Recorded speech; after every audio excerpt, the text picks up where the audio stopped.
this is Matt from Empower Exercise Physiology. Today I wanted to share an exercise with you that I've been using with a couple of people who report tightness at the front of the hip. In fact, one person said to me, surely this is not just an issue with me, surely a lot of people have this.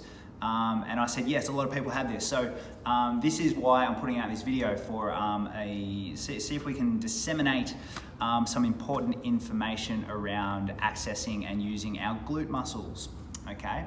So yes, it's a common issue. A lot of people will report tightness around the hips, particularly the front and the side of the hips. A lot of people will also report, I can't use my glutes. I don't find that I can access and use my glute muscles. My physio told me my glute muscles don't work. I can't access them, I can't fire them. So yeah, that's definitely true. We do find that people can have the tendency to not stabilize their lumbopelvic area effectively, in which case we can get over recruitment of certain muscle groups. And one of these is the TFL. So what I wanted to do is run through an exercise that I find is effective at allowing you to relax the TFL and put more of the emphasis on our glute max muscle, which is our big, strong, powerful hip muscle that, if when used correctly, will allow you to feel strong and stable in that area. And when it's used preferentially, we won't get the ugly tightness that can build up around through the sides. So check it out. This is what it's going to look like. Okay, so if we think about our kinetic chain, the muscle groups that we're trying to use are these ones here. If you take a big broad hand and touch your bum, we should feel that the entire area lights up and starts to fatigue and burn, okay? The muscle groups which we don't want to be feeling are our back muscles and the muscles at the front of our hips. So we just want to feel it here.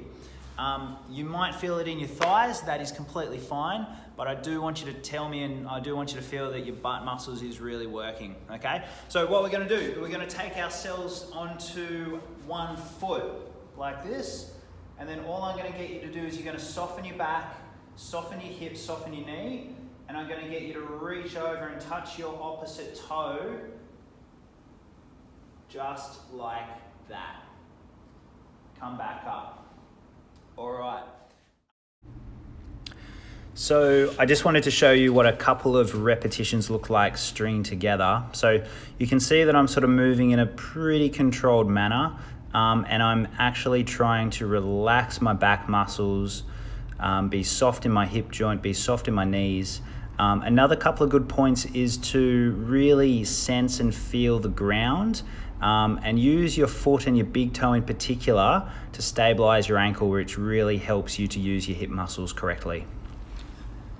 So just a point on the exercise itself, and why I really like this one is because it transfers through to any activity or any situation when you're on your feet, okay?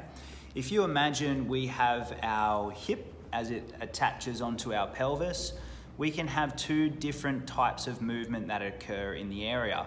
We can have one where the pelvis is fixed and the hip joint is moving like this, or the one which happens all the time when we're on our feet is that we've got a fixed femur and we've got a pelvis that moves on top of the ball, okay? Now, a lot of the times when people try to use exercises to strengthen the area, we'll do something which is completely non-functional, and we will have a static, non-moving pelvis, and we're using the muscles which move the hip joint, okay?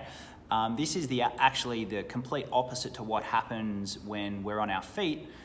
We actually have a femur which is fixed, and then an acetabulum which will move on it, okay? So that being said, what we're gonna do is we're gonna play by the rules of our biomechanics. We're gonna use an exercise which reflects that perfectly, and get those glute muscles really firing.